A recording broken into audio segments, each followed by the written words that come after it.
Smith, Dave Newsham and Rob Collard are covering.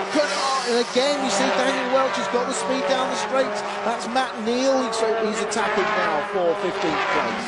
So just 1 point at the moment for Matt Neal. He didn't score earlier today. Had a turbo problem. He tried to limp it round to try and get some points, but it was unfortunate, all in vain, and he has to bang, and that leaves the door open for the sister Honda Civic, made at the same place as Matt Neal's, of Andrew Jordan. The Pertec Honda trying to keep up with the pace of that Proton as we ride on board with Andrew Jordan. Yeah, there was certainly some movement up front. Look, Dan Welch hasn't given up on this yet. Is he going to squeeze up the inside? Matt Neal jumps out of the way. He sees him. Good driving. They're going to go side by side through Luffield, but Welch is going to get this because he's got more speed down and the shorter line round Woodcock. Well, as they go into Luffield, when somebody goes up on the inside, I'm sorry, Tim, I can't help but think so clever. It happens every time when the camera's at the rear. It's the last thing I think about. I don't know why, but there you go. 20 years ago this weekend, yeah, it was Soper and Clellan banging it out. Perhaps they should have given each other a bit more room. Yeah, but you ended up the champion, and this battle for 15th position is red hot. It's like the lead of the race as Dan Welch holds it. Andrew Jordan ahead of Matt Neal. Matt Neal still in pain with his right deflator. There's second place, the BMW of Rob Collard, then the Vauxhall of Dave Newsham, then the Ford Focus of Aaron Smith. The fastest guy on that last lap was actually Matt Jackson. Again, Matt Jackson doing another stellar time around this 1.6 mile Silverstone circuit. Jeff Smith getting bodywork to bodywork with Dan Welch, who's in a Pertec Honda sandwich. Yeah, now that could have been a definite Clellan Soper moment there if he'd retaliated in Soper style, I think, but didn't happen. Kept the powder dry. It was a lunge by Dan down the inside into Brooklands, just meant he ran wide and allowed Jeff Smith to get back through. But interestingly, if you look at the way the grid was formed up, Matt Jackson was only 2 places in front of Matt Neal, but he's been able to use the speed of that Focus, particularly down the straights, to move up to a strong 5th place. Poor old Matt Neal still languishing in 14th, despite some cars dropping out in front of him. Just 2 points for 14th position, points going down to 15th as these guys rattle on down the Wellington straights.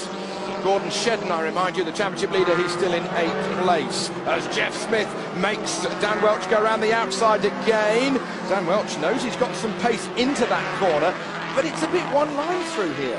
Very difficult to get round the outside unless the guy on the inside wants to give you room, and there aren't many touring car drivers that let... Oh, someone... Oh, no! Oh! Is that Matt Neal? Is that a... It's Matt... He's got a fire! He's got a fire like Gordon Shedden had at Snetterton in practice, and the car is alight, and Matt Neal is going to be non-scoring here. He might not know it's on fire because it's on the other side. He needs to stop that car immediately. If he doesn't get that fire put out, the car won't make the last race.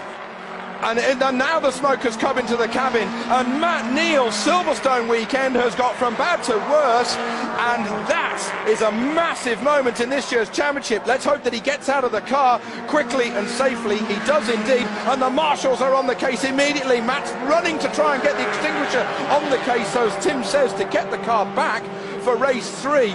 What else can go wrong for Team Dynamics today?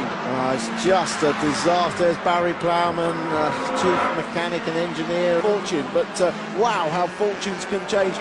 Toby, they do this every year in touring cars.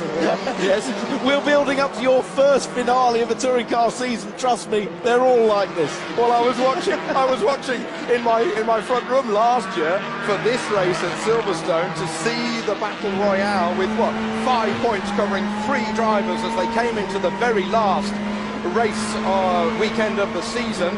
But I didn't expect that it would be this close 12 months later. Well, we've now had 2 leaders of the first 2 races retire with mechanical problems. So nothing is certain in touring cars, believe me. It won't retire whoever's leaving the 3rd race with 3 laps to go. It's going to snow, I think. There's some bizarre occurrence that's going to happen. Now, Gordon Shedden, he's still the championship leader and he's still in 8th position. He can't quite get ahead of Tom Onslow Cole in front of him, nor Nick Foster. There's your leader. There's second place Collard. third is still up for grabs. And I tell you what, Rob Austin could get Smith, who could get Newsham. Well, don't forget Rob Austin's got the bigger tyres on his NGTC car, so they're going to be a bit stronger at the end of the race. And that's why Shedden is now on the tail of these two BMWs. But Shedden will know that both Plato and Matt Neal are out of this race. The team would have told him on the radio. So he just needs to keep doing what he's doing, keep finishing, keep getting points. Just 3.2 miles remain here at Silverstone. 2 more laps. This is the battle, with Tom Onslow Cole, Gordon Shedden battling. Then in front of Onslow Cole is his BMW teammate, the blue stripe on the top of the car, Nick Foster. Does he leave the door open? Tom's going to try and go around the outside into the right-hander, and Gordon Shedden has got to find a way through. Will he push Foster wide? Foster's going to try. No, Gordon Shedden's going to try and pass the two of them, but it won't happen with the speed disadvantage. No, he's going to come out there, and he could even lose the spot to Dan Welsh, because he's had a better run out the corner, which is why Shedden's moving over to defend into the Brooklands left-hander. And Foster's doing a bit of defending, one could say, for Tom. Well, I think he's just defending from the position, from the tack. Oh, a bit of contact. Shedden trying to just ease in wide. Be careful, Gordon. If you get too rough and tumble, they'll get rough and tumble with you, and you won't finish the race. As we start the last lap here at Silverstone, tremendous battle that we've got unfolding in front of our eyes for 6th position. Tom Onslow Cole has it at the moment from his teammate Nick Foster. Gordon Shedden desperate to go another position higher.